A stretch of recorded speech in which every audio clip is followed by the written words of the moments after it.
ಸ್ವಚ್ಛ ಪುತ್ತೂರು ಸುಂದರ ಪುತ್ತೂರಿಗೆ ಆದ್ಯತೆಯ ಗುರಿ ಹೊಂದಿರುವ ನಗರಸಭೆಯ ಅಧ್ಯಕ್ಷ ಕೆ ಜೀವಂತರ್ ಜೈನ್ ಅವರ 57ನೇ ಹುಟ್ಟುಹಬ್ಬದ ಅಂಗವಾಗಿ ನಗರಸಭೆ ಪೌರ ಕಾರ್ಮಿಕರು ತಮ್ಮ ಕಾಯಕಕ್ಕೆ ಹೊರಡುವ ಮುಂಚೆ ನಗರಸಭೆಯ ಅಧ್ಯಕ್ಷರಿಗೆ ಹೂಗುಚ್ಛವನ್ನು ನೀಡುವ ಮೂಲಕ ಹುಟ್ಟುಹಬ್ಬದ ಶುಭಾಶಯಗಳನ್ನು ನೀಡಿದರು.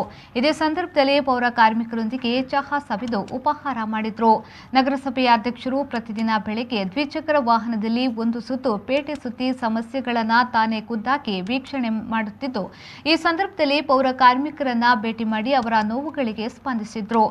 ಆಗಸ್ಟ್ 31ರಂದು ತನ್ನ ಹುಟ್ಟುಹಬ್ಬದ ಸಲುವಾಗಿ ದೇವಸ್ಥಾನಕ್ಕೆ ಹೊರಟಾಗ ಪೌರ ಕಾರ್ಮಿಕರನ್ನ ಭೇಟಿ ಮಾಡಿದ್ರು. ಇದೇ ವೇಳೆ ಪೌರ ಕಾರ್ಮಿಕರು ಅಧ್ಯಕ್ಷರ ಹುಟ್ಟುಹಬ್ಬದ ಮಾಹಿತಿಯನ್ನ ಅರಿತು ಹುಟ್ಟುಹಬ್ಬದ ಶುಭಾಶಯವನ್ನ ನೀಡಿದ್ರು. ಈ ನಡುವೆ ಅವರು ಕಾರ್ಮಿಕರೊಂದಿಗೆ ಚಹಾ ತಿಂಡಿ ಮಾಡಿದ್ರು.